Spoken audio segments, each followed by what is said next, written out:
আমরা মাদ্রাসা কর্তৃপক্ষের তরফ থেকে আলহাজ হযরত মাওলানা ভাই হাফেজ সাইফুল্লাহ সাহেবকে আন্তরিক অভিনন্দন জানাই যে উনি দীর্ঘ সময় ধরে আমাদের মাদ্রাসার জন্য নিশ্চয়ই আপনারা সকলে একমত হবেন এত মেহনত দিয়ে আমি তো আল্লাহ শুকরিয়া ওনাকে দেখেছি এত মেহনত দিয়ে উনি খুব বেশি জলসা এটা আমাদের কিছু সিস্টেম আছে ভাই গলার ব্যাপার তো রাখতে হয় তো ওনাকে আমি ধন্যবাদ জানাচ্ছি আপনারা সবাই খুশি তো নারে তাকবীর আমরা ওনাকে আগামী বছরের জন্য আবার দাওয়াত করে দিয়েছি আপনারা কি বলেন চলবে তো ইনশাআল্লাহ আল্লাহর শুকরিয়া আদায় করছি আমাদের পবিত্রতম ভবানীপুরের সিদ্দিকিয়া আমিনিয়া কারিমিয়া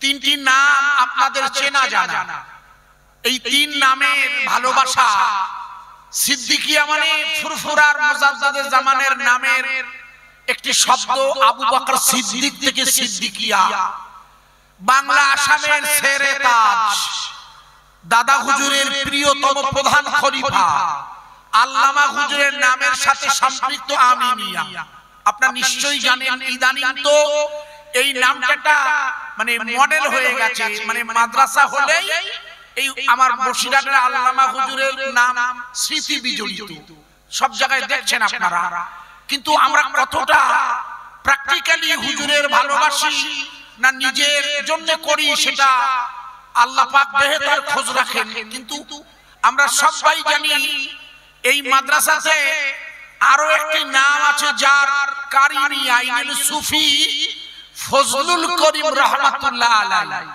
বাংলাদেশের আগরদাড়িতে যার রওজা মুবারক তিনজন বিশিষ্ট আল্লাহর ওলির নামাঙ্কিত এই মাদ্রাসাতে আপনারা সবাই জানেন যাদেরকে দাওয়াত করে পাওয়া যায় না প্র্যাকটিক্যালি বলছি বিশ্বাস করুন আলহাজ হযরত মাওলানা শাহানুর আলম সাহেব খুবই সুন্দর ওয়াজ করেন না ভাই আরে সাইফুল্লাহ বলেছিল সুগার ঠিকই বলেছে টেনশনে হয় ওটা দোষের নয় এখন সব ভাইয়ের শরীরে সুগার আছে উনি সুন্দর করে কোকিল কণ্ঠ আমি অনেকে পছন্দ করি অত্যন্ত সুন্দর গলা ওনার সর্বোপরি আমাদের সুলতানপুরের গর্ব আলহাজ হযরত মাওলানা জুনায়েদ সাহেব জি আমার স্নেহপ্রতিম এরা আমাদের কাছে এসেছেন বিশেষ করে ক্যানিং এ সব ভাই জানেন ক্যানিং এর যে মোড় আছে না ওই হাসপাতালের মোড় বলে ওখানে ওনার বাড়ি আমাদের মাদ্রাসাতে ওই আজানের জন্য 5000 টাকা দিলেন কি বলুন তো নাম আরে আমাদের মাওলানা সাহেব আরে আপনার নাম জানেন না হযরতে আলহাজ মাওলানা আমানুল্লাহ সাহেব জি আমাদের মাওলানা শাহানুর আলম সাহেব দেখলাম মাওলানা শাহানুর আলম সাহেব উনি এবছরে গত বছরের মিশকাতুল মাসাবির জন্য 5000 টাকা দেবেন সেটি আজ দিয়ে আবার মাওলানা জুনায়েদ সাহেব এবং শাহানুর সাহেব মিলিয়ে 10000 করে দুটো বুখারীর জন্য আপনি একবার ভেবে দেখুন সত্যি আর আমাদের মাওলানা সাইফুল্লাহকে তো আন্তরিক অভিনন্দন জানাই যে এত মেহনত করলো বেটা ও চাইলে অনেক আগে পালাতে পারতো কিন্তু তো বোঝে আর পিছনে আমরা যা বসে আছি ওকে উঠতেই দেব না কি সুন্দর করে পড়ছিল বলুন তো এবং গলাটার সাথে আপনি দাঁড়িয়ে আছেন কেন বসে যান না ঝামেলা আপনি বসে যান কি সুন্দর করে মেয়েরা পড়ে ঠিক ভুল যাই বলে আপনারা সব শুনছিলেন সুন্দর করে আমিও শুনছিলাম ওনাকে ধন্যবাদ জানাই বিশেষ করে বসিরহাটের আল্লামা হুজুরের প্রিয়তম আওলাদ আমাদের পীরজাদা মেজো ভাই সাহেব হুজুর কেবলে এসে গিয়েছেন সঙ্গে অনেক উলামায়ে দ্বীন আছেন এছাড়া ফুরফুরা শরীফের পীরজাদা সন্ধ্যাবেলা যিনি বয়ান রেখেছেন ওনারই প্রিয়তম আপন চাচাজি হুজুর আমাদের মাঝে আসবেন ইনশাআল্লাহ সব ভাই মিলে মাহে রজবের এই পুণ্যময় চাঁদ আমরা শুরুতেই সেই মহান করুণাময়ের শুকরিয়া আদায় করি। আগামী পবিত্রতম বুধবার পেরিয়ে বৃহস্পতিবার পবিত্র মিরাজের পূর্ণময় রাত, আকাশেতে চাঁদ মাহে রজবে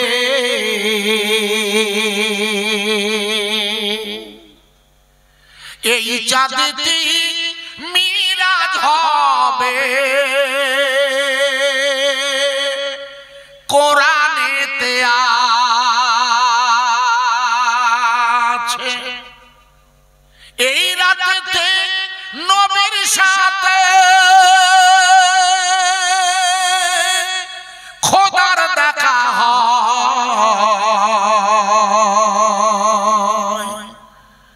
সবাই মিলে পড়ব দরুদ, যাবে মদিনায়।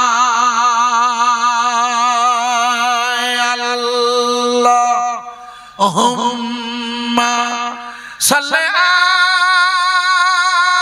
আলা, একটু জোরে বলুন, মানে জোর আর আপনাদের নেই, মানে আমার বলাটাও সত্যি ঠিক না, কিন্তু সাইফুল্লাহ সাহেব যেভাবে আপনাদের কাছে আওয়াজ রেখেছেন ওনার পরে এখন ব্যাটিং করা খুব কষ্টকর, তবুও কিছুটা তো সময় আপনাদের কাছে মেহমানদারি করব, এই জন্য একটুখানি জোরে, কারণ আমার পরে দেখছেন না মঞ্চে সব ওলামায়ে দ্বীনেরা আছেন, সবাইকে একটু সুযোগ দিতে হয়।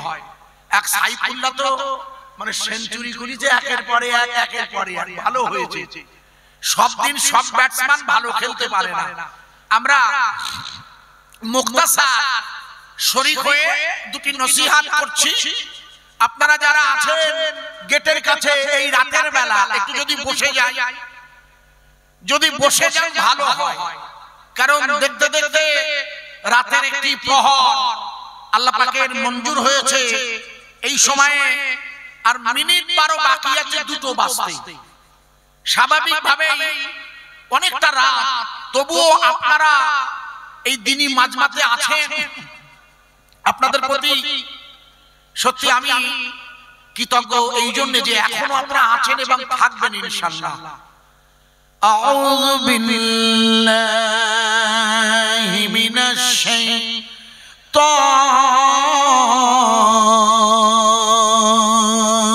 শাইতানির রাজিম।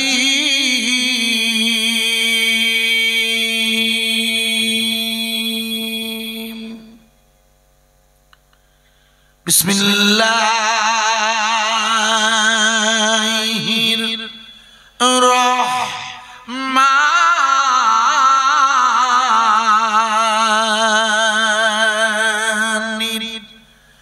রহিম।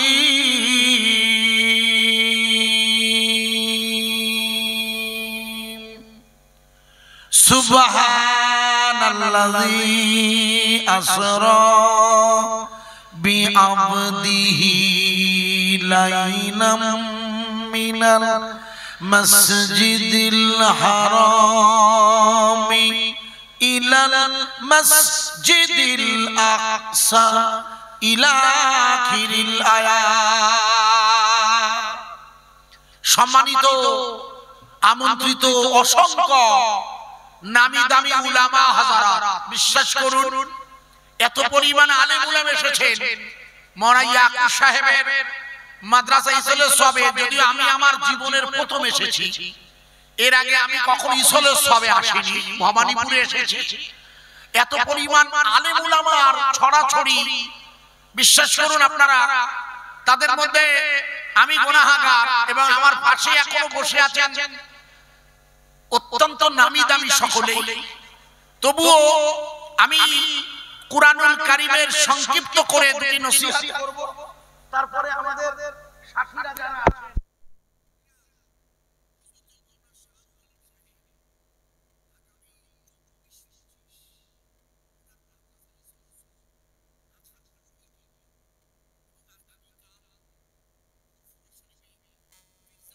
হযরত আব্বাস সিদ্দিকী সাহেব জি আসবেন ওনার মাদ্রাসায়, 22 তারিখ আগামীকাল দুপুর 2:30টায়। উনি খুব ব্যস্ততার মধ্যে, তবু উনি আমাদের মাঝে এসেছেন। সত্যি শুকরান হযরত মাওলানা জুনায়েদ সাহেবকে আগামী মাঘ মাসের শেষে 27শে মাঘ বাৎসরিক ফুরফুরা শরীফের পীরজাদা আলা হযরত তোহা সিদ্দিকী সাহেবের আগমনে ঐতিহাসিক ইসলে সবাই সুলতানপুরের মাদ্রাসায় আপনাদের সব ভাইকে দাওয়াত রাখছি।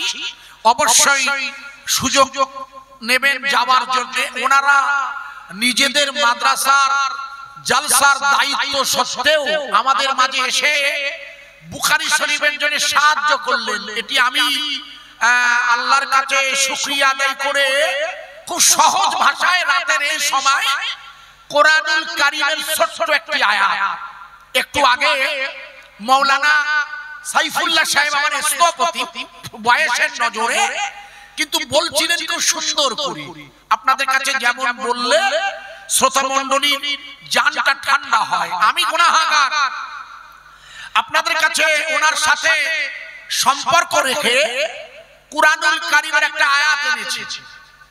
আপনারা সবাই জানেন কুরআন এটি পৃথিবীর সমস্ত জাতির জন্য খুব ভালো করে রাত হচ্ছে, আমি মুখতাসার করব সংক্ষিপ্ত করে। কুরআন গোটা পৃথিবীর সমস্ত জাতির জন্য আল্লাহ পাকের মঞ্জুর হয়েছে। Not only Muhammadan but also came the whole society, Hinduism and other caste. গোটা পৃথিবীর সমস্ত জাতির জন্য। আপনি নিঃসন্দেহে আমার সাথে একমত হবেন কিনা জানি না, আমি একটা উদাহরণ দিই। আমি উদাহরণটা দিচ্ছি বোঝানোর জন্য। গোটা পৃথিবীর সমস্ত জাতির জন্য আল্লাহর কুরআনুল কারীম এসেছে। কেন? যার কাছে কোরআন এসেছে আমি তাকে কেন্দ্র করে একটা আয়াত এনেছি। আয়াতে কারিমাটা এই পবিত্র রজবের পূর্ণময় মাসে সূরা বনী ইসরাঈলের শুরুতে আয়াতে কারিমাটা আপনার নজরে এসেছে আপনাদের। সুবহানাল্লাযী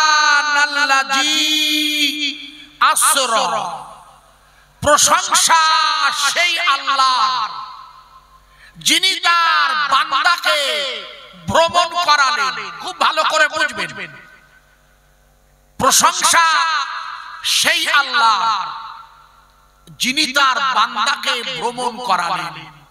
অর্থাৎ যে বান্দাকে ভ্রমণ করাবেন এই বান্দার বয়স এখন 51 পেরিয়ে 52, অর্থাৎ নবুয়তের 12 বছরের, অর্থাৎ 51 পেরিয়ে 52 বছরে আল্লাহর নবীকে আল্লাহ নিজের কাছে নিয়ে গিয়েছিলেন। আপনারা সব ভাই জানেন, খুব মন দিয়ে একটু বুঝবেন এই জায়গাটা। আল্লাহ তাবারক তাআলা সমস্ত নবী রাসূলকে মর্যাদার আসনে সম্মানিত রেখেছেন তাদের, কিন্তু আল্লাহর রাসূল সাল্লাল্লাহু আলাইহি সাল্লাম ইনি হলেন গোটা পৃথিবীর, গোটা বিশ্বের মানবতার শ্রেষ্ঠ দূত। এমন দূত, এটি হলো 2024। এই মুহূর্তে পৃথিবীতে 800 কোটি মানুষের বাস। আপনারা যারা ন্যূনতম লেখাপড়া জানেন, নিঃসন্দেহে আপনারা জেনেছেন এতদিনে বিগত 120 দিন ধরে 120 দিন 4 মাস অতিক্রম করেছে ইসরায়েল এবং আমেরিকার সাহায্যে হামলা চালিয়ে ছোট একটি জনপদ, যেখানকার জনসংখ্যা কেবলমাত্র 23 লাখ। এই 23 লাখ জনসংখ্যার মধ্যেও ছোট একটি স্বাধীনতা সংগ্রামী দল যার নাম হামাস, যে দলটি লাগাতার 4 মাস, আপনারা ভালো করে ভেবে দেখুন, কেবলমাত্র আল্লাহ এবং তার রাসূলের ভালোবাসায় ঈমানের কালেমার দাওয়াত পৃথিবীর জমিনে টিকিয়ে রাখার যে আন্দোলন শুরু করেছে, তারা গোটা বিশ্ব চমকে উঠেছে। এই ছোট একটি দেশের সামান্য এই জনগণ এরা কিসের সাহায্যে এত বলিয়ান অস্ট্রেলিয়ার 33টা মেয়ে একসাথে হামাসের স্বাধীনতা সংগ্রামীদের এই আল্লাহর উপরে পূর্ণ তাওয়াক্কাল কোরআনুল কারীমকে হৃদয় দিয়ে ভালোবেসে এই ইসরায়েলের বিরুদ্ধে লড়াইটাকে কুর্নিশ জানিয়ে একসাথে কোরআনের মহব্বতে 33 জন মহিলা একসাথে অস্ট্রেলিয়ার ঈমানের কলেমা পড়ে মুসলমান হয়ে গেছে। নারায়ে তাকবীর। একটু জোরে বলা যাবে না? নারায়ে তাকবীর। আরো জোরে বলা যায় না? আমাদের সাইফুল্লাহ সাহেব সত্যি আপনাদের খুব মেহনত করিয়ে তাকবীর ধ্বনি দিয়েছে। আমি শুধু আপনাদের এই রাতের বেলা কষ্ট হলে একটুখানি আওয়াজ তুলতে বলছি, কারণ সুবহানাল্লাহি প্রশংসা পাওয়ার যোগ্য কে? একটু জোরে বলুন। একমাত্র আল্লাহ ছাড়া আর কারোর আমাদের ভাইয়ের জামাই জানেন তো, এরকম নামি বক্তা আমাদের মাওলানা ইয়াকুব ভাইয়ের জামাই চেনেন নাকি? আরে আল্লাহু আকবার, আল্লাহু আকবার। আমাদের খোলাপতার, আমি নাম ধরছি না, সবাই চেনেন ওনাকে, জানাব আলহাজ হযরতে মাওলানা মিজানুর রহমান সাহেবজি। এটা শ্বশুরের মেহমানদারির মেহনতের একটি ফসল, গ্রামবাসী গোটা এলাকার মানুষের ভালোবাসা। আপনারা সব শুনছিলেন আমার আগের ওলামার কাছে। তো আমি যেটা বলছিলাম বোঝানোর জন্য খুব মন দিয়ে শুনবেন। আমরা প্রশংসা করি কোন আল্লাহ? একটু লক্ষ্য করুন, ওই আল্লাহ যিনি গোটা পৃথিবীর মানব জাতির জন্য, বিশ্ববাসীর জন্য আল্লাহর রাসূলকে পাঠিয়ে তার কাছে এমন একটি কিতাব দিয়েছে যে কিতাব আল্লাহর মঞ্জুর, হাজার চেষ্টা করেও পৃথিবীর কোন শক্তি এই কুরআনুল কারীমের একটা জের জবর নক্তার কোনো পরিবর্তন করতে পারেনি। একবার জোরে বলুন সুবহানাল্লাহ। পৃথিবীর কোন বিজ্ঞানী, পৃথিবীর কোন দার্শনিক আল্লাহর কুরআনুল কারীমের কোন ভুল ধরতে পেরেছে? একটু হ্যাঁ না বলুন। আরে জোরে বলুন। আজ পর্যন্ত কেউ আল্লাহর নবী, আল্লাহর রাসূলের কোন বাণীর কোন ভুল ধরতে পেরেছে হাদিস শরীফের? আপনারা যে বুখারী শরীফের সেট কিনতে 10,000 করে 6 লক্ষের বেশি অর্থ দিয়েছেন, 6 লক্ষ শুধু বুখারী শরীফের পারপাস। এটা একটা আশ্চর্য বটে। বুখারী শরীফ হচ্ছে কোরআনুল কারীমের পরে, কুরআনুল কারীমের পরে মর্যাদার দিক দিয়ে এটি হচ্ছে দ্বিতীয়, অর্থাৎ কোরআনুল কারীম প্রথম, তারপরে মর্যাদার দিক দিয়ে গুরুত্ব হচ্ছে বুখারী শরীফ। সেই বুখারী শরীফের বাণী হলো, মুসলিম শরীফের বাণী হলো রাসূলুল্লাহর বাণী। আসলে কি রাসূলুল্লাহর? আসলে সব কথাগুলো হলো আল্লাহ। আল্লাহ তার রাসূলের কাছে কুরআন এনেছেন ওহীর মাধ্যম দিয়ে, ওহীর মাধ্যম দিয়ে কুরআন এনেছেন।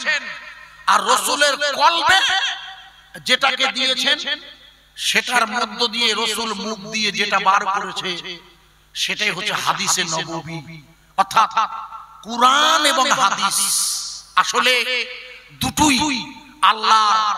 এই জন্য খুব মন দিয়ে বুঝবেন, আমরা প্রশংসা করি সেই আল্লাহ যিনি তার বান্দাকে, এখানে যে বান্দার কথা বলা হয়েছে এই বান্দার বয়স এখন 51 পেরিয়ে গেছে, এনার বয়স এখন 52। ইনি রাতের বেলা কাবা শরীফে অথবা উম্মে হানির ঘরে ঘুমাচ্ছেন। যে বান্দা ঘুমাচ্ছেন, বান্দা রাতের গভীরে ঘুমিয়ে আছে। যদিও এই বান্দাটা এমন, এই বান্দা যখন ঘুমায় তার কলবটা জেগে থাকে। জানা আছে কি? হ্যাঁ না বলুন, তাহলে মুশকিল, বোঝাতে পারবো না। এই বান্দা যখন ঘুমায় বান্দার কলব তখন জেগে, অর্থাৎ এই বান্দার চোখটা শুধু ঘুমায়। খুব ভালো করে বুঝবেন, যে বান্দাকে আল্লাহ তার কাছে নিয়ে যাবেন। এই বান্দাটাকে একটু পরিচয় করিয়ে দিচ্ছি। এই বান্দা এখন শুয়ে আছেন কোথায়? ওই কাবা শরীফের পাশে। কেউ বলেছেন কাবার চত্বরে, কেউ বলেছেন উম্মে হানির ঘরে। হুজুর আরাম করছেন, জিবরিল আমিন এসে হাজির। আল্লাহর রাসূল সাল্লাল্লাহু আলাইহি সাল্লাতু ওয়াস সাল্লামকে জিবরিল নিজে আদবের সাথে আল্লাহর নবীর ঘুমটা ভাঙিয়ে দিয়ে জিবরিল আমিন বলছে, ইয়া রাসূলুল্লাহ, আপনাকে আমি আল্লাহর কাছে নিয়ে যাব বলে এসেছি। আমি আপনাকে আল্লাহর কাছে নিয়ে যাব। কথা বোঝা যাচ্ছে ভাই? আচ্ছা, এর আগে আপনাদের সবার জানা একজন নবী বারবার আল্লাহকে দেখতে চেয়েছিলেন। আপনারা সবাই ওনার নাম জানেন, হযরত নবী মুসা আলাইহিস সালাতু ওয়াস সালাম। উনি আমাদের খুব উপকার করেছেন ভাই, খুব উপকার। প্রথম উপকার হচ্ছে উনি প্রথম আল্লাহকে দেখতে চেয়েছিল। মনে করে দেখুন, উনি একটি দোয়া পড়তেন, যেটা এই মাদ্রাসার বাচ্চাদের প্রথম পঠনে পড়ানো হয়। রব্বিশরাহলি সাদরি ওয়া ইয়াসসিরলি আমরি ওয়াহলুল উকদাতাম মিন লিসানি। আর বলছি না ছোট করছে সময়ের নজরে। উনি আল্লাহর কাছে দোয়া করতেন। কে? মুসা আলাইহিস সালাম। সেই দোয়াটা আমাদের কোরআনে এসেছে। ওটা আমাদের হযরতরা মাদ্রাসা ছেলেদের প্রথমেই শেখায়। রাব্বি জিদনি ইলমা। একটি রাসূলের কণ্ঠের আওয়াজ। দ্বিতীয়টি মুসা আলাইহিস সালামের কণ্ঠের আওয়াজ। মুসা সাহেব কি বলছেন ভালো করে শুনবেন। হে আমার আল্লাহ, রব্বিশরাহলি সাদরি, ওগো আমার আল্লাহ, আপনি আমার সদর মানে বুকটাকে প্রশস্ত করে দিন। ভালো করে ওয়াজটা বুঝবেন একটু, নালে মুশকিল। রাত হচ্ছে, চেষ্টা করছি ছোট করে সহজ করার। মুসা আলাইহিস সালাম বলেন, আল্লাহ আপনি আমার বুকটাকে, সদরটাকে প্রশস্ত করে দিন। মনে করে দেখুন, 120 বছর উনি দোয়া করেছিলেন, দোয়া কবুল হয়নি। এই দোয়াটা ওনার কবুল হয়নি, ওনার সদর প্রশস্ত হয়নি। অর্থাৎ যেটা উনি চেয়েছিলেন। কেন চেয়েছিলেন? এবার বোঝার চেষ্টা করুন কেন চেয়েছিলেন।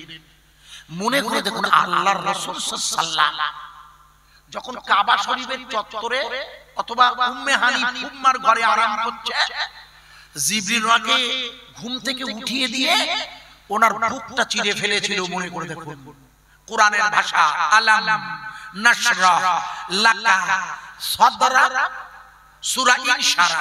প্রথমেই বলেনি আমি হাফেজও নই, কারিও নই। কারণ আমরা যখন বসিরহাটে আমিনিয়াতে পড়তাম, আমাদের মাওলানা এখানকারই ওস্তাদ ছিলেন রুহুল কুদ্দুস সাহেব জি, দেওবন্দ থেকে উনি পড়েছেন আমার ওস্তাদ জি। উনি পানিগোবরা হুফাজুল, অর্থাৎ সবাই চেনেন আমাদের প্রিয়তম পানিগোবরার হুজুর কিবলার প্রিয়তম জামাতা, আপনাদের গ্রামেরই সুসন্তান আমার ওস্তাদ জি। তখন বসিরহাটে আমিনিয়া মাদ্রাসা স্যাংশন হয়নি। ওই সময় কোনো কারিও ছিল না, বিশ্বাস করুন। এই জন্য আমার পড়ার মধ্যে নিঃসন্দেহে আক্ষরিক নয়, আন্তরিক ত্রুটি হবে না, কিন্তু উচ্চারণগত এখনকার কারিদের কাছে আমি জানি না, আমরা টিকতে পারবো না। কিন্তু অন্তর দিয়ে আপনাদের কাছে আয়াতের কথাগুলো রাখছি, খুব মন দিয়ে বুঝবেন, খুব মন দিয়ে। সেটা হচ্ছে এই জিবরিল রাসূলকে শুইয়ে দিলেন। মনে করে দেখুন, শুইয়ে দিয়ে হুজুরের বুকটা চিরে ফেললেন। ভাই মুসা আলাইহিস সালাম কি বলেছিল আল্লাহর কাছে? মনে আছে? মুসা আলাইহিস সালাম বলেছিল, হে আল্লাহ আপনি আমার সদরটাকে প্রশস্ত করে দিন। আল্লাহুম্মা শরাহলি সাদরি ওয়া ইয়াসসিরলি আমরি। তাহলে আমার সহজ হবে আপনার হুকুমগুলোকে কি করতে, আমার জবানটাকে আপনি সুন্দর করে দিন। আমি ফেরাউনের কাছে দাওয়াত দিতে যাব, দিনে দাওয়াত। মনে করে দেখুন, আমার আল্লাহ রাসূল একবারও বলে নাই হে আল্লাহ আপনি আমার আপনার কাছে নিয়ে যান, একবারও বলেনি। তাই জিবরিল যখন বলছে রাসূল তখন অবাক, বলে বলে আপনি আমাকে কি ভাই? আচ্ছা এইটা লিখ জানতে চেয়েছে কি বলেছে বুঝলেন? এটা চোখে আসে না, আপনি একটু পড়ে দেন দেখছি। ও আচ্ছা আচ্ছা একটা প্রশ্ন করেছে, বুঝেছেন? দাঁড়ান, যেটা বলছিলাম একটু বলে নি, এটাও বলে দিয়েছি কি প্রশ্ন করছে বলছি। আপনি একটু এখানে আসুন তো ভাই, আমি যেটা বলছি একটু শুনুন, একটুখানি বলি, এটা তো বলছি কি বলেছে দেখছি শুনেন। প্রথম যেটা বলছিলাম, আল্লাহর নবী সাল্লাল্লাহু আলাইহি ওয়াসাল্লাম কি একবারও আল্লাহকে দেখতে চেয়েছিলেন? হ্যাঁ না বলুন। চেয়েছিল কি? না। মুসা আলাইহিস সালাম চেয়েছিলেন, এটা আমরা সবাই জানি। মুসা আলাইহিস সালাম চেয়েছিলেন, দোয়াও করেছিলেন, হে আল্লাহ আমার সদরটাকে প্রশস্ত করে দিন, রব্বিশ শরীফ সাদরে। আরে বাবা, সদর মানে মুখ। আল্লাহ তাই রাসূলকে বলছেন আলাম নাশরাহ লাকা সদরক, আমি কি আপনার বুকটাকে প্রশস্ত করে দেইনি? আমার মুসা চেয়েছিল আর আপনি চাননি।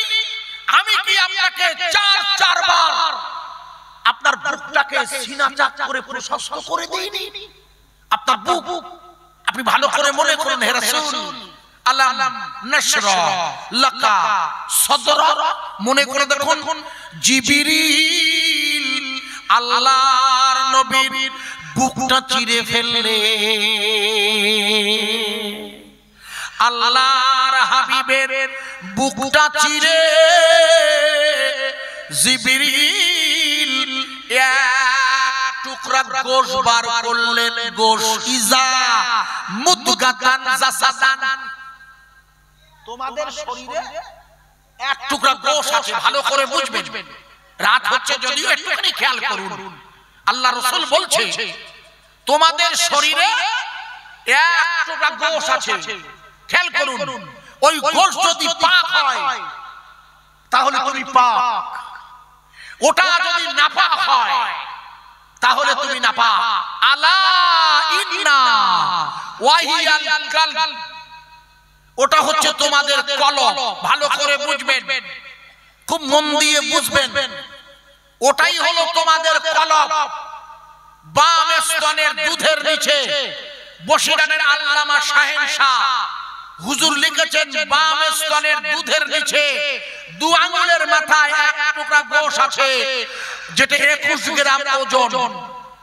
ওই 21 গ্রাম ওজনের গোশটার আরবিতে নাম রাখা হয়েছে কলব, বাংলায় বলে অন্তর বা মন। যেটাকে সামনে রেখে আলহাজ মাওলানা ইয়াকুব আলী ভাইজান সাহেব আপনাদের কাছে মাগরিবে জিকির করিয়েছিলেন। উনি জিকিরের নিয়ত বলেছিলেন, আপনাদের মনে আছে কি জানি না, আমি আমার কলবের দিকে মুতাওয়াজ্জা বলেছিল কিনা? হ্যাঁ না বলুন, খুব ভালো করে শুনবেন, মুশকিলে পড়ে যাব তা না হলে।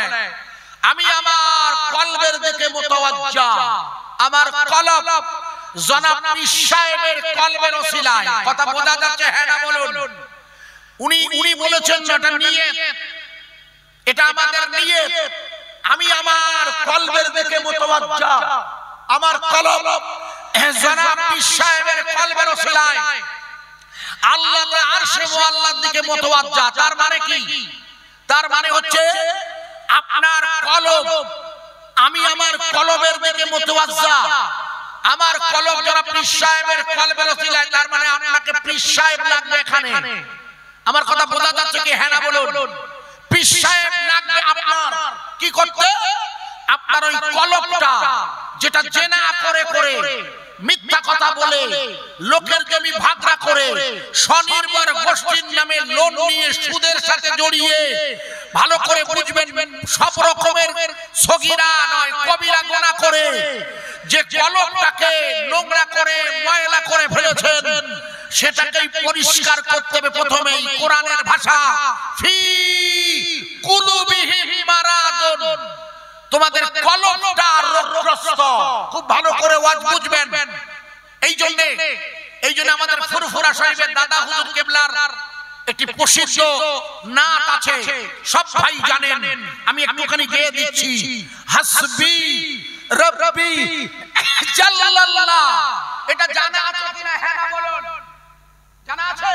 এটা দাদা হুজুর কেবলা গেয়েছেন, এর মানেটা শুনে নিন। দাদা হুজুর গেয়েছেন ইদানিং বাজারে বিভিন্ন শিল্পীরা গানের সুরে গাইছে ইদানিং। এই দাদা হুজুরের মেহনত করা গজলটা অর্থাৎ হাসবি রব্বি জাল্লাল্লাহ ইদানিং নেটে খুলে দেখবেন মেয়েরা গাইছে, মেয়েরা ইদানিং 90% গজলগুলো দেখবেন গানের সুরে ভরা। আপনি কিছু মনে করবেন না প্রিয় ভাই সব, দাদা হুজুর ওসিয়ত নামায় লেখা আছে যে মঞ্চে রাগ রাগিনীর সুরে গজল গাওয়া হয়। আমি দুটি গজল গাইছি, মেহনত করে গেয়েছেন যিনি, তার নামটা আপনারা জানেন না। প্রথম গজলটা শুনে নিন। ও গো চাঁদ তুমি বলো আমার নবীজি কোথায়, কোথায় গেলে পাবো তোমাকে পাক নবীজির রওজায়। ও গো চাঁদ, এই গজলটা প্রথম কে গায় জানো? এই গজলটা প্রথম গায় ফুরফুরা শরীফের পীরজাদা আলা হযরত মরহুম আল্লামা ছোট হুজুর গেলে সাহেবজাদা হুজুর সিরাজ সিদ্দিকী সাহেব লিখে নেন। তখন এই সব ইউটিউব বেরোয়নি, তখন ছিল ফিতের ক্যাসেট। যদি থাকে দেখেন, আমি তো দীর্ঘদিন এই লাইনে দেখে নিন, উনি প্রথম গান। ইদানিং দেখবেন শিল্পীরা এই গজলটাকে গানের সুর দিয়ে গাইছে বাজারে। আমার কথা বোঝা যাচ্ছে কি? হ্যাঁ না বলুন। খুব কষ্ট করে সিরাজ সিদ্দিকী হুজুর আপনার ফোন করুন, অথচ ইদানিং বাজারে গজলটা খুব গাইছে শিল্পীরা টাটকা গানের সুর দিয়ে। গানটা হচ্ছে ও চাঁদ তুমি বলো আমার কি অপরাধ। লিখে নিন।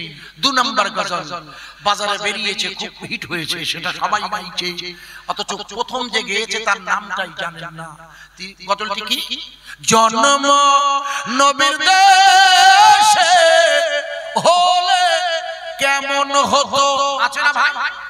এটাও সিরাজ সিদ্দিকী গেয়েছিল। আমি লম্বা করছি না, আমি যে জায়গায় রাখছিলাম এই হাসবি রব্বি জাল্লাল্লাহ, এটা প্রথম আমার দাদা হুজুর গেয়েছিল। এর মানে জানেন? মানে জানেন? আগে মানেটা শুনে নিন।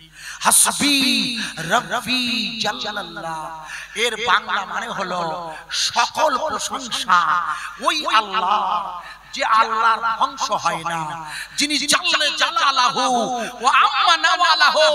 আপনারা কি আমার কথা বুঝতে পারছেন? দাদা হুজুর বললেন আমি প্রশংসা করি হাসবি রব্বি জাল্লাল্লাহ, আমি প্রশংসা করি ওই আল্লাহর যে আল্লাহর ধ্বংস হয় না। একবার জোরে বলা যাবে না সুবহানাল্লাহ?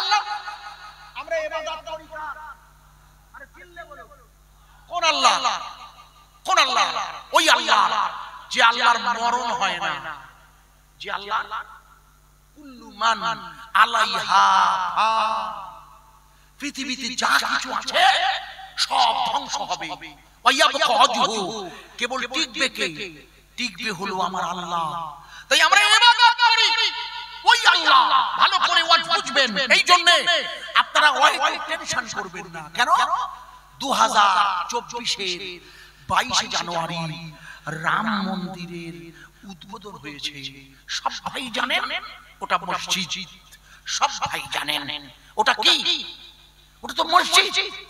ওটা মসজিদ না, ওটার নাম হচ্ছে ও সুপ্রিম কোর্টের বিচারপতির ভাষায়, সুপ্রিম কোর্টের বিচারপতি লিখেছে, সুপ্রিম কোর্টের বিচারপতি লিখে দিয়েছে it is mosque it establish in 1528 century.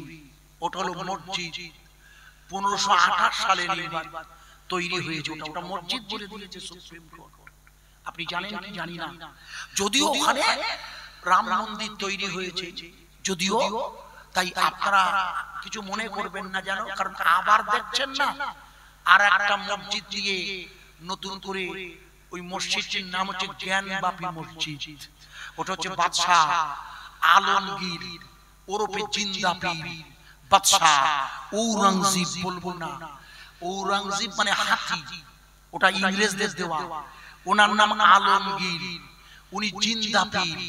ওনার পীর সাহেবের নাম হলো খাজা মাসুম রব্বানী যিনি মুজাদ্দেদ আল পেসানি মুখস্থ করেন, যিনি মুজাদ্দেদ আল পেসানি সেজো ছিলেন, যে মুজাদ্দেদ আল পেসানি সেজো ছেলে ছিলেন খাজা মাসুম রব্বানী, ওনার হাতে বায়াত হয়েছিলেন বাদশাহ আলমগীর ওরফে জিন্দা পীর। কোন দিন? যেদিন বসিরহাটের আল্লামা লিখেছে, যেদিন দাদা হুজুর কিবলার পঞ্চম পুরুষ হযরতে মুস্তাফা রাহমাতুল্লাহ আলাইহি সঙ্গে আরেকজনকে নিয়ে ভারত থেকে হেঁটে হেঁটে পশ্চিমবঙ্গের ফুরফুরা, আগের নাম ছিল যার বালিয়া বাগদিপাড়া, ওখান থেকে হেঁটে হেঁটে যখন দিল্লিতে যাচ্ছে, বাদশা আলমগীর বড় ব্যস্ত। ওই সময় মনে করে দেখুন খাজা মাসুম রব্বানী বললেন, ব্যস্ত হবেন না বাদশা, পশ্চিম বাংলা থেকে দুজন লোক আসছে, মনে করে দেখুন আপনারা। সেই দুজনের একজন হচ্ছেন হযরতে মুস্তাফা রাহমাতুল্লাহ আলাইহি, যার নাম বর্তমানে জানেন মুস্তাফা মাদানী, যার দুটো ছেলে, বড় হযরত আর ছোট হযরত। যে ছোট হযরতের কবর দাদা হুজুর রওজার মধ্যে আছে, ছোট ছেলে সেই শশা মনে আছে, শশা তুলে নিয়ে আবার লাগিয়েছিল মনে আছে, লম্বা করে মাথায় ঢুকবে না বলে কেটে দিচ্ছি। এই হযরতে খাজা মাসুম রব্বানী হাতে বায়াত হয়েছিলেন মুস্তাফা মাদানী, যিনি হলেন দাদা হুজুরের ঊর্ধ্বতম পঞ্চম পুরুষ। ইতিহাস জানেন না? লিখে নিন। এই বাদশা আলমগীর রাহমাতুল্লাহ আলাইহি বারাণসীতে যে মসজিদ বানিয়েছিল তার নাম জ্ঞানবাপী মসজিদ, যে মসজিদে কোট আবার পূজা করতে নির্দেশ দিয়েছে, মানে আবার এক ফেরা। তার মানে হলো পরিকল্পিতভাবে এরা পৃথিবীর জমিন থেকে আল্লাহর নাম উঠিয়ে দিতে চায়। আমার কথা কি বোঝা যাচ্ছে ভাই? এরা আল্লাহর নাম উঠিয়ে দিতে চায়। একটু আগে মাওলানা সাইফুল্লাহ সাহেব আযান দিয়েছে, আপনারা শুনছিলেন কত রকমের আযান। আরে হ্যাঁ না বলুন, আমিও শুনছিলাম, মজা লাগছিল, ভালো করছিলেন ভদ্রলোক, দোয়া রাখুন ওনার জন্য। আমি কিন্তু এইখানে একটা আবেদন করছি, এই মুহূর্তে যে পরিস্থিতি তাতে হলো আগামী দিন মাইকে আযান মসজিদে চলবে কিনা সন্দেহ হতে পারে। দাদা ভাই, ওই যে মধ্যপ্রদেশে, হরিয়ানাতে, রাজস্থানে বিজেপি ভারতীয় জনতা পার্টি ক্ষমতায় এসেই মসজিদগুলো খুলে দিচ্ছে না, মাইকে বন্ধ, আযান হবে না। আমার কথা বোঝা যাচ্ছে কি? হ্যাঁ না বলুন। এমন একটা পরিবেশ ভারতবর্ষের পশ্চিমবঙ্গেও তৈরি হতে পারে। আচ্ছা, যদি এমন হয়, আমি আপনাদের জিজ্ঞেস করছি, আই মাওলানা সাইফুল্লাহ সাহেব যে আযান দিয়েছিল মাইকে, মনে করুন ওই আযান চলবে না, তবু আযান চলবে না, বন্ধ হবে? একটু জোরে বলুন।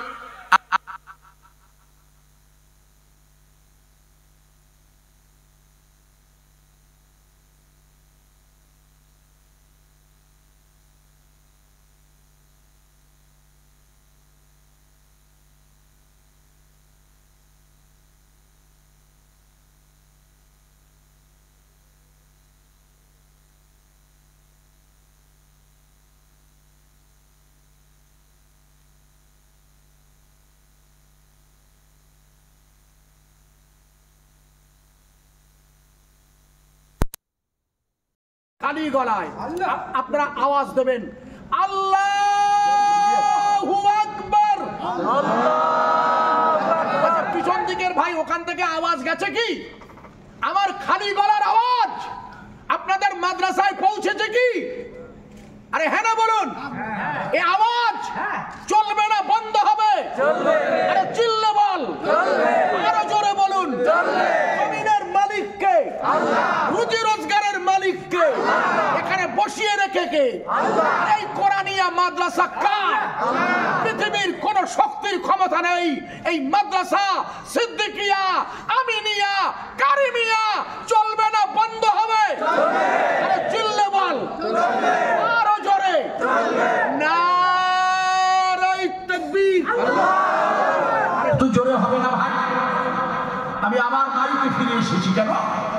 আগামী দিন এমন হতে পারে মাইকে আযান চলবে না, তাই অভ্যাস করে নিলাম এই আযান আল্লাহর দ্বীনের দাওয়াত চলবে না, বন্ধ হবে। আরে চিল্লে বলুন। প্রিয় ভাই সাহেব, আমি আপনাকে যে জায়গায় রাখছিলাম খুব মন দিয়ে বুঝবেন। বাদশাহ আলমগীর মসজিদ বানিয়েছিল, নাম তার জ্ঞানব্যাপী। বাদশাহ শাহজাহান জানার পীরের নাম হযরতে সবাই জানেন কাইমে জামান ইমামে রাব্বানি মুজাদ্দিদ আল-ফিসানি, পাঞ্জাবের সিরহিন্দে যিনি আরাম করছেন। বাদশাহ শাহজাহান রাহমাতুল্লাহ আলাইহি দিল্লির জমিনে মসজিদ বানিয়েছিলেন। আমি আপনাদের কাছে যে আয়াত এনেছি ওই আয়াতে দুটো মসজিদ আছে। আপনারা নিশ্চয়ই আমি যখন আয়াতটা তেলাওয়াত করেছি সূরা বনী ইসরাঈলের, এই আয়াতে দুটো মসজিদের কথা আছে না? হ্যাঁ না বলুন। আবার পড়ছি, সুবহানাল্লাযী আসরা বিআবদিহি লাইলাম মিনাল মাসজিদিল হারাম। প্রথম মসজিদটির নাম মসজিদুল হারাম, যার আরেক নাম কাবা। কাবা কাবা কাবা কাবা শরীফ। আর দ্বিতীয়টির নাম বাইতুল মুকাদ্দাস, যেখানে যুদ্ধ চলছে, লড়াই। বোঝা যাচ্ছে যেখানে এই মুহূর্তে লড়াই চলছে। আমার কথা বুঝবেন মন দিয়ে। যেখানে লড়াই চলছে সেই জায়গাটার নাম বাইতুল মুকাদ্দাস তথা ফিলিস্তিন। ফিলিস্তিন হাদিসের ভাষায় আপনারা নিশ্চয়ই জানেন, যার নাম প্রাচীন শাম। প্রাচীন শাম, যার আরেক নাম সিরিয়া, যার আরেক নাম জর্ডান, যার আরেক নাম বর্তমান ফিলিস্তিন। মনে করে দেখুন ওই এলাকায় কিয়ামত হবে, যেখানে ঈমানের কলেমার দাওয়াত চলছে। ওরা পৃথিবীর জমিন থেকে আল্লাহর মসজিদ উঠিয়ে দেবার আন্দোলন করছে। আপনারা মনে করে দেখুন, বিগত 120 দিন ধরে আমেরিকার অস্ত্রে বলিয়ান ইসরায়েলের সৈন্যরা বাইতুল মুকাদ্দাসের মধ্যে ঢুকে ওরা বিগত মনে করে 16 সপ্তাহ ওই ইসরায়েলের মুসলিমদের জুমার নামাজ পড়তে দেয়নি। ঠিক বলছি না ভুল বলছি? মনে করে দেখুন আপনারা, ওরা AK-47 রাইফেল হাতে নিয়ে মসজিদের মধ্যে ঢুকে গিয়ে জুমার নামাজ পড়তে দেয়নি। আমি আপনাকে জিজ্ঞেস করছি, মনে করে দেখুন, ওরা মসজিদের ভিতরে জুমার নামাজ বন্ধ রেখে মসজিদের বাইরে এসে ইসরায়েলের বিরুদ্ধে সংগ্রামরত ঈমানওয়ালারা, এরা লড়াইতে নয় মসজিদের বাইরে বেরিয়ে এরা জুমার নামাজে দাঁড়িয়েছে। ঠিক না বেঠিক? আরে হ্যাঁ না বলো। সুবহানাল্লাযী, প্রশংসা হবে কার? তাই দাদা হুজুরের প্রথম লাইন, হাসবি রাব্বি জাল্লাল্লাহ, সকল প্রশংসা ওই আল্লাহর প্রাপ্ত, আর কারণ নয়, যিনি ধ্বংস হয় না। ভালো করে ওয়াজ বুঝবেন। মাফি কলবি গায়রুল্লাহ, দ্বিতীয় লাইন, মা মানে সাথে, ফি মানে মধ্যে, কলবি মানে হলো তোমার কলব, বাম স্তনের দুধের নিচে। লতিফায়ে কলবে দাদা হুজুর লিখে দিয়েছেন, মাফি কলবি গায়রুল্লাহ, তোমার কলবটা যেন আল্লাহ ছাড়া অন্য আল্লাহর চিন্তায় না থাকে। গায়রুল্লাহ মানে হচ্ছে অন্য আল্লাহ, অর্থাৎ আল্লাহ ছাড়া অন্য কোন আল্লাহর চিন্তার নাম হচ্ছে গায়রুল্লাহ। আমার কথা বোঝা যাচ্ছে কি? হ্যাঁ না বলুন। আপনারা নিশ্চয়ই আমার সাথে একমত হবেন, যে জায়গায় আল্লাহ রাসূল শুয়ে আছে, যে রাতে আল্লাহর নবীকে আল্লাহর কাছে নিয়ে যাবার জন্য জিবরিল ওনার বুক চিরে ফেলেছে, ওই রাতে নামাজ ফরজ হয়েছিল। মনে আছে? ওই রাতে তো নামাজ ফরজ হয়। যে নামাজ ফরজ হয়েছিল যে রাতে, সেই রাতেই রাসূলের বুকটা চিরেছিল। এটাই লাস্ট, শেষ চেরা হয়ে গেছে। জিবরিল বুকটা চিরে ওনার কলবটা বার করলেন। বুখারীর হাদিস, যে বুখারী কিনতে আপনারা 10,000 করে 6 লক্ষের বেশি টাকা দিয়েছেন মাদ্রাসায়। 6 লক্ষ টাকা এসেছে শুধু বুখারী শরীফের জন্য। এটা মারাত্মক ভালোবাসা। এটা রাসূলের প্রতি মারাত্মক প্রেম। ওই বুখারীর বর্ণনায় জিবরিল রাসূলের কলবটা বার করে মনে করে দেখুন 1 গ্রাম ওজনের বস্তুটা জমজমের পানি দিয়ে ধুয়ে ফেলল। আমার কথা কি দিচ্ছি? সাইফুল্লাহ খেটেছে খুব, শুনে নিন। এই বুখারী শরীফের রিওয়ায়াতে এসেছে আল্লাহর নবী সাল্লাল্লাহু আলাইহি সাল্লামের কলবটা বার করে জিবরিল জমজমের পানি দিয়ে ধুয়ে ফেলছে। কেন কেন কেন? আমার রাসূলের কি কোনো গুনাহ ছিল, কোনো পাপ ছিল? না না না না না, হুজুর তো মাসুম, সব নবীরাই মাসুম, অথচ তার কলবটা ধোবে কেন? কখনো ভেবেছেন? যারা বুখারী পড়াবেন এখানকার ওস্তাদ হুজুরদের কাছে আবেদন রাখছি, আপনি একটু ভাববেন তো, আইজি বলে গেল কেন? রাসূলের তো কোনো গুনাহ ছিল না, তাই জিবরিল শেষের বেলা ওনার কলবটাকে জমজমের পানি দিয়ে ধুয়ে ফেলবে কেন? শুধু ধুয়ে ফেলা না, মনে করে দেখুন, আপনাদের মনে নেই, মনে থাকে না, জিবরিল কলবটাকে ধুয়ে জান্নাত থেকে সোনার পেয়ালায় ঈমান এনেছে। ঈমান আগামী 11 বৈশাখ পবিত্রতম ঈদুল ফিতরির মাস, আরবিতে শাওয়াল, যেখানে এই বুখারী শরীফের দর্শ দেওয়ার উদ্বোধন হবে শোনা। এই বুখারী সেই হাদিসের রিওয়ায়াতটা খুলে দেখবেন হুজুরগণ, এই বুখারীর প্রথমে যেমন লেখা আছে ইন্নামা আমালু বিন্নিয়াত, বুখারীর প্রথম হাদিস যেমন, তেমনি শেষ হাদিস থেকে কালেমাতানে খাফিফাতানে, এই হাদিস শরীফগুলো এরা দর্শ দেবে। এই হাদিসের মাঝে এটাও খুঁজে পাবে আপনি, জিবরিল রাসূলের কলবটাকে জমজমের পানি দিয়ে ধুয়ে জান্নাত থেকে সোনার পেয়ালায় ঈমান এনে, ঈমান আল্লাহ রাসূলের কলবে বসিয়ে দিল। তার মানে বুখারীর হুজুরগণ, আপনারা কি আমাকে বলবেন আইজি সাহেব রাসূলের ঈমান ছিল, ঈমান ছিল না, এটা কি বলবো? জান সরে যান, আচ্ছা পরে যান, সরে যান, ঠিক আছে বলছি, ডিস্টার্ব ওইখানে খাওয়া খাওয়া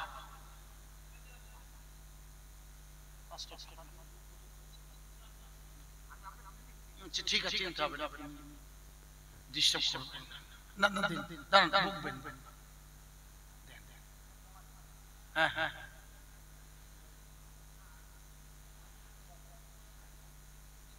আমার চিন্তা আপনার তরফ থেকে দিলেন ভাই, সব জান ছেড়ে, যেটা বলছিলাম ওরা থাকে, ও নিয়ে টেনশন করতে নেই, যে জায়গায় রাখছিলাম।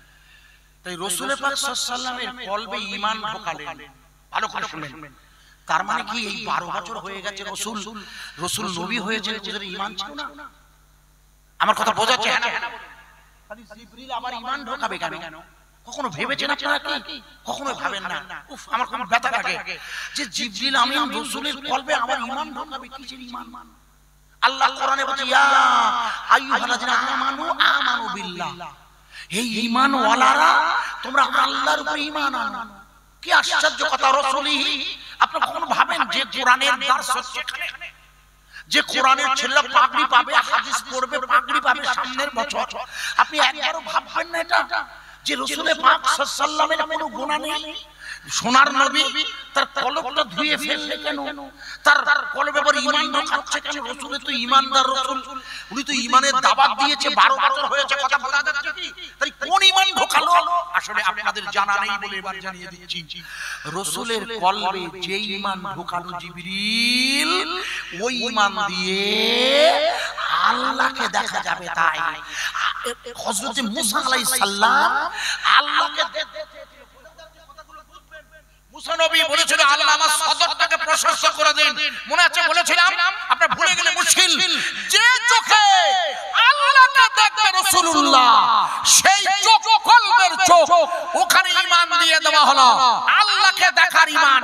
এই জন্য মিরাজের রাতে রাসূল আল্লাহকে দেখেছেন। তাই রাসূলের যখন বারবার তার সঙ্গীদের কথা মনে হয়েছিল, বারবার আল্লাহ বললেন যান, আপনি চলে যান, আপনাকে আপনাকে 50 ওয়াক্ত নামাজ দিলাম, মনে করে দেখুন মুসা নবী আমাদের বড় উপকার করে ওটাকে 5 ওয়াক্ত করে দিয়ে রাসূল দুনিয়া এসে বললে as-সালাতু মিরাজুল লিল মুমিনিন, নামাজ হলো মুমিনদের জন্য মিরাজ। অর্থাৎ মুমিন নামাজে দাঁড়িয়ে তার আল্লাহকে দেখবে। আপনারা আমার কথা কি অসন্তুষ্ট? বুখারীর হাদিস আপনাদের মসজিদের খুতবায় আছে, মুমিন নামাজে দাঁড়িয়ে কাকে দেখবে? একটু জোরে বলো। আপনারা কেউ কি আল্লাহকে দেখেছেন? কেউ? আমিও আপনাদের সাথে আছি। কেউ দেখেননি? দেখেননি? ইস, রাগ করবেন না, যেন রাগ করলে মুশকিল, না বুঝতে পারলে বিপদে পড়ে যাব। আপনি আপনারা সব খুব সুন্দর করে সাইফুল্লাহ সাহেবের ওয়াজ বা আরো পীর সাহেবের ওয়াজ শুনেছেন, আমারটাও ছোট্ট করে শুনে নিন। কি সেটা আপনারা একটু উত্তর দিন তো। এই উজু করার পর, উজুর পানি হাতে নিয়ে দাঁড়িয়ে খাবার পর কোন দোয়াটা শাহাদাত আঙ্গুল আকাশের দিকে ফিরে পড়লে 8টি জান্নাতের যে কোনো জান্নাত দিয়ে ইচ্ছামতো ঢুকতে পারবেন? বলুন তো কোন দোয়াটা ওই শাহাদাত আঙ্গুলটা উঁচু করে আকাশের দিকে ফিরে পড়লে উজুর পর ওই পানি খেয়ে নিয়ে ওই দোয়াটা জানা আছে কারো? পড়ুন তো আপনি, পড়ুন। আশহাদু আল্লাহ, আমি আপনাকে ভুল ধরছি না, বলো আশহাদু আল্লাহ ইলাহা, পড়ুন ইল্লাল্লাহ। বাংলা মানে করেন কেন? গুড, ওই তো আমি সাক্ষ্য দিচ্ছি আল্লাহ। প্রথম লাইনটা শুনুন, তাড়াহুড়ো করবেন না। ওয়াজটা হচ্ছে এটা দ্বীনি দাওয়াত, এটা নেওয়ার। এত মেহনত করে রাতের বেলা বসে আছেন, কিছু নেবেন না? আশহাদু আল্লাহ ইলাহা ইল্লাল্লাহ, সাক্ষী দিচ্ছি আল্লাহ আপনি এক, আল্লাহ আপনি আমার ইলাহা। আপনি কি দিয়েছেন? সাক্ষ্য। গুড। এই ভাই আমার দিকে ফেরুন। আব্বা, আপনারা সবাই একমত তো? দ্বিতীয় কলেমা পড়তে হয় সবাই একমত? উনি ঠিক বলেছেন, কলেমার বাংলার প্রথম মানে ঠিক করেছেন। এবার আপনারা বলুন সাক্ষী কাকে বলে? আপনি বলুন। সাক্ষী তাকেই বলে আপনার গাড়িটা অ্যাক্সিডেন্ট করেছে, আপনাকে আঘাত করিয়েছে, ওই আঘাতের দরুন আপনার জন্য ওই বাড়িওয়ালা যিনি কিছু ক্ষতিপূরণ দেবেন, ওই ক্ষতিপূরণ দেওয়ার জন্য আপনার গাড়ি, ওর গাড়ি অ্যাক্সিডেন্ট হয়েছে কিনা এর জন্য এলআইসি আপনার সাক্ষ্য চাইবে। কথা বোঝা যাচ্ছে? সাক্ষ্য ছাড়া কোন মামলা টিকবে না। মনে করে দেখুন, ছেলেটার নাম আনিস খান, মনে আছে? এই কিছুদিন আগে পুলিশ ধরতে গিয়ে পড়ে গেল। আর এই যে মিনাক্ষী মুখার্জি কদিন আগে ব্রিগেডে একটা সভা হলো না, ওখানে বারবার বলেছিল, আপনাদের মনে থাকে না, আনিস খান। মনে করে দেখুন, পুলিশ ধরতে গিয়ে পড়ে গিয়েছিল, ওর বাবা বললেন আমার ছেলেকে পুলিশ ঠেলে ফেলে মেরে দিয়েছে। হাইকোর্টে মামলা উঠলে পুলিশ বললে, আমরা কোর্টের মামলা চলাকালীন বললে যে পুলিশ বলছে ছেলে ফেলে দিয়েছে, কোর্ট বলছে তিনি সাক্ষী হাজির করুন। মনে করে যখন আনিস খানের বাপ কোন সাক্ষী হাজির করতে পারেনি, তাই মামলা টিকেনি। মনে করে দেখুন, ছেলেটার নাম ছিল শাহরুখ খান, বাপের নাম, ছেলেটার বাপের নাম শাহরুখ খান, ছেলেটার নাম আরিয়ান খান। এই আরিয়ান খান নেশা করেছিল বলে বোম্বাইয়ের পুলিশ তাকে গ্রেফতার করেছিল।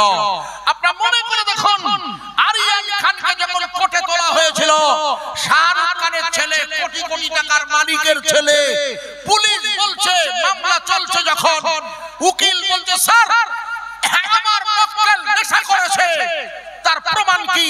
মনে করে দেখুন, পুলিশ সাক্ষী দিতে পারেনি, তাই মামলা টিকেনি।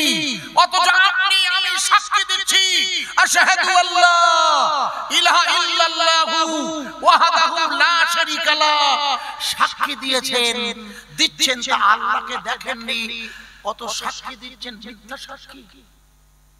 আমার ওয়াজ বোঝা যাচ্ছে? খুব মন দিয়ে কঠিন, কিন্তু মাওলানা সাইফুল্লাহ একটা বয়ান দিয়েছেন, আমারটা মাথায় নেই। আপনি কি আল্লাহকে দেখেছেন? আপনি দেখেছেন? 100 বার দেখেছেন, আমিও দেখেছি। বলুন আপনি, আপনাকে আমি প্রশ্ন করছি, বলুন তো জগৎ কটা? এরা মাদ্রাসার ওস্তাদ হুজুর, এদের ধরবো না। বলুন তো জগৎ কটা? জগৎ সাতটা। কটা? জগৎ জগৎ জগৎ হচ্ছে চারটা। কটা? কে বলেছেন? আল্লাহর নবী বলেছেন জগৎ চারটা। লিখুন। প্রথম জগতের নাম আলমে আরওয়া, মুখস্থ করেন, যেখানে সমস্ত রূহগুলো ছিল, যারা এখন এসেছে, আগামী দিন যারা আসবে, সব রূহগুলো এক জায়গায় ছিল। এক নাম্বার। দুই নম্বরের জায়গার নাম হচ্ছে আলমে এই বর্তমান, আলমে দুনিয়া। তিন নম্বরের নাম আলমে বারজাখ। আর চতুর্থ নম্বরের নাম আলমে কিয়ামত। জগৎ কটা হলো?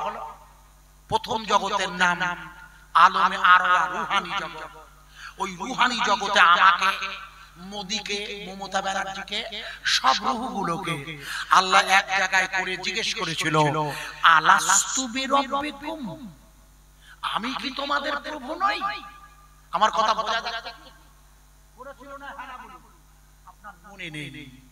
আপনি সেদিন বলেছিলেন ক্বালু বালা শাহিদনা, সাক্ষী দিচ্ছি আপনি আমার আল্লাহ।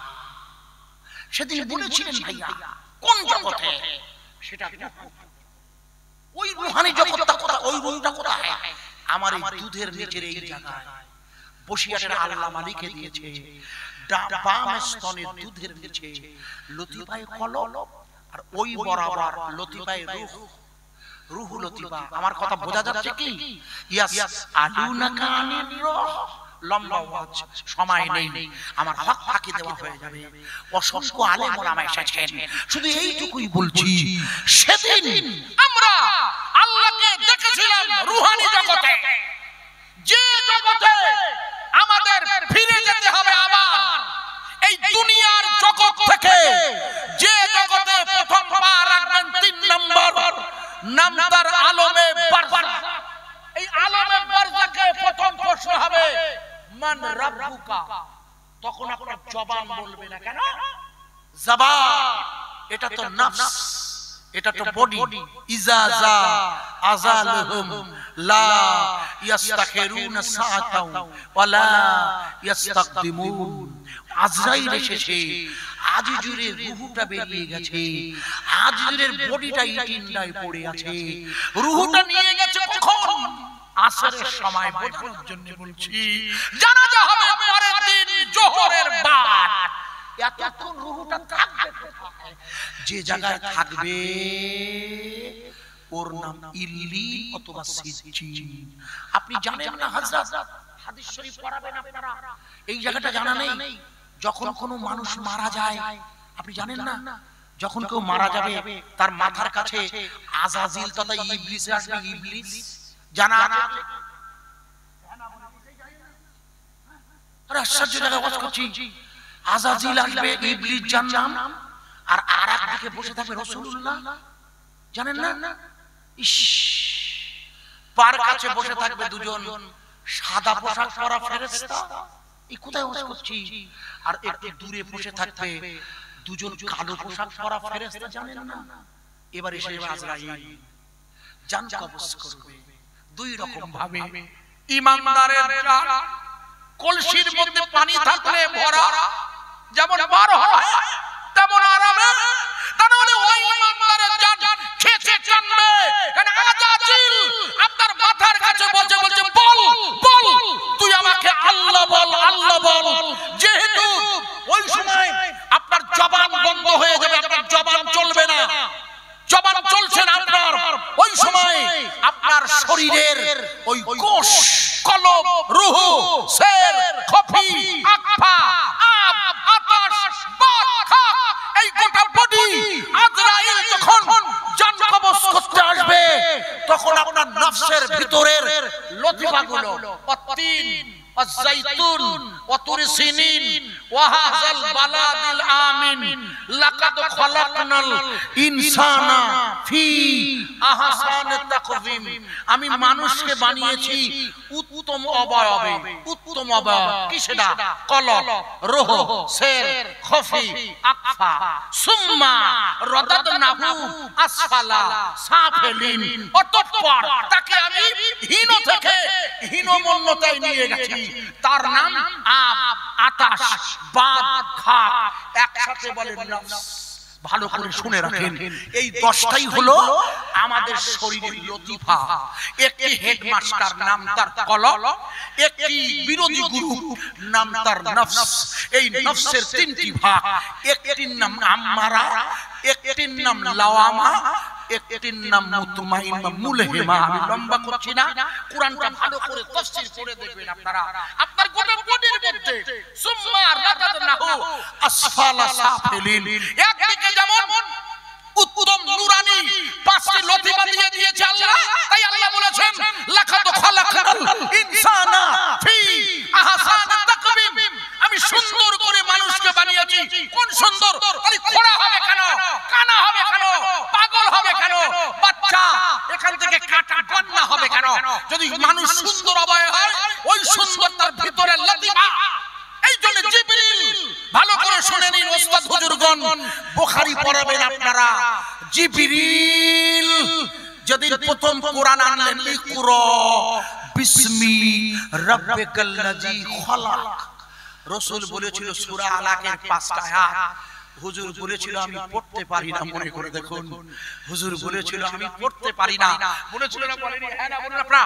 এই রাসূল বলেছিল না আমি পড়তে পারি না। কেন কেন পারবে না? কেন? একটা আইসি দিয়েছে বাচ্চা 3 বছর বয়স, সে শুনে শুনে দিদিমণির শব্দগুলো বলে ময় মা, ময় মা, কয় কা, সে বলতে পারে, আর রাসূল বলতে পারবে না। আপনি বলুন ইকরা বিসমি রাব্বিকাল্লাযী খালাক, রাসূল বলে আমি পারি না, আমি পড়তে পারি না। জিবরিল রাসূলকে জড়িয়ে ধরলেন প্রথমবার, দিস ওয়ে, এইভাবে। অর্থাৎ জিবরিলের বুক, আসলে জিবরিল হলো নূরের তৈরি। জিবরিল কিসের তৈরি? নূরের তৈরি। জিবরিলের শরীরে নূরের ফয়েজ রাসূলের শরীরে ঢোকাচ্ছেন। আবার বলুন ইকরা বিসমি।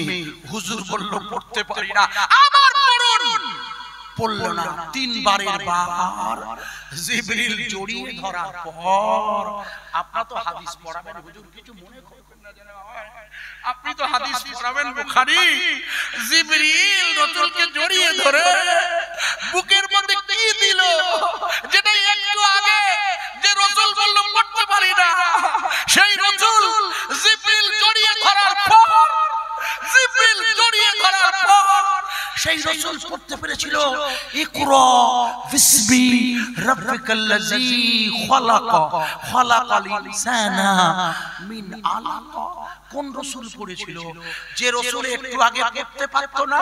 আমার কথা বোঝা যাচ্ছে কি? কোরআনুল কারীমের কোন মাদ্রাসায় দান করেছেন, কোন বুখারীর হাদিস শরীফে মানে ইয়াকুব সাহেবের 6 লক্ষ টাকা দিয়েছে শুধু বুখারী কিনতে। কোন বুখারী?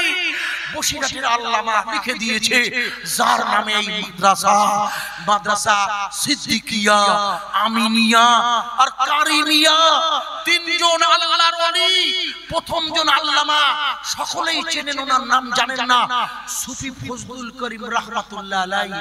ওনার বাড়ি হচ্ছে বাংলাদেশের আগুরগাড়ি। আমি দাওয়াতে গেছি, লম্বা করে নিজের কথা বলা গুনাহ হবে। বাংলাদেশের জমিনুল রওজা, কিন্তু উনি ছিলেন বসিরহাটের আল্লামার খলিফা। কোন বসিরহাটের আল্লামা? যার মৃত্যু হয়েছিল কলকাতায়, লম্বা করছি না। ওই হুজুর আল্লামা তার তরিকাত দরবারে লিখে দিয়েছে, জিবরিল রাসূলকে জড়িয়ে ধরে এইটা জড়িয়ে ধরে জিবরিল রাসূলের মুখে ফয়েজ দিয়েছিল। ফয়েজ, এই ফয়েজ দেওয়ার পর রাসূল পড়তে শুরু করেছিল। আমার কথা কি বোঝা যাচ্ছে ভাই?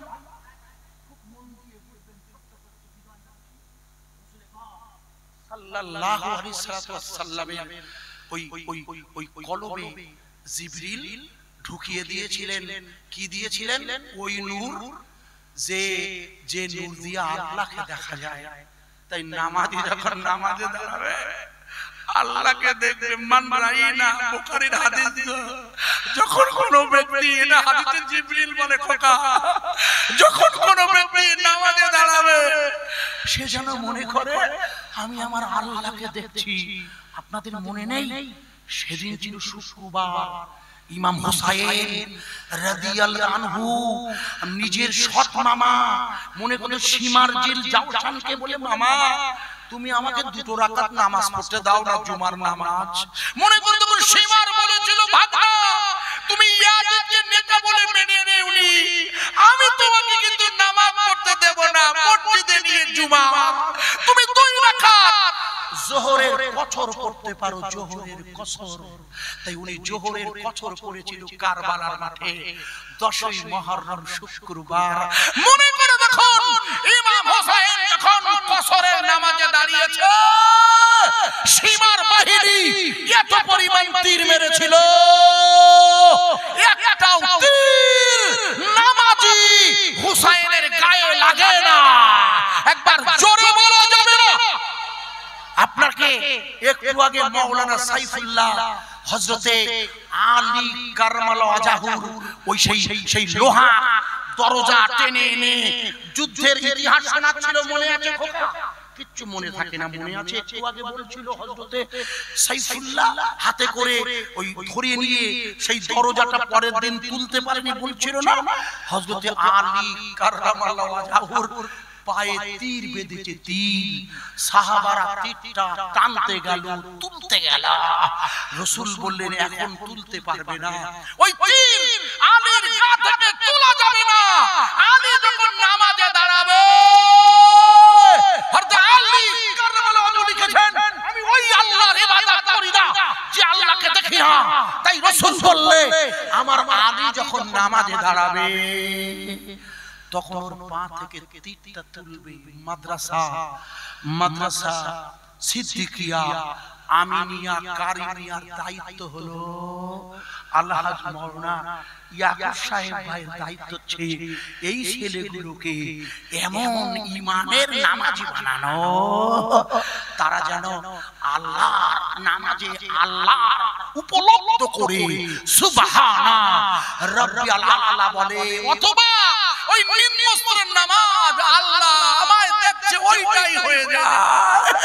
তাই নামাজের ওই বুখারী খুলবে 11ই বৈশাখ, ছেলেগুলোর নামাজ হবে তার মালিকের সাথে সাক্ষাৎ। তাই মালিকের সাথে সাক্ষাতের এই প্রিয় জলসায় আমি দীর্ঘ সময় আপনাদের কষ্ট না দিয়ে খুব দ্রুত বিদায় যাচ্ছি।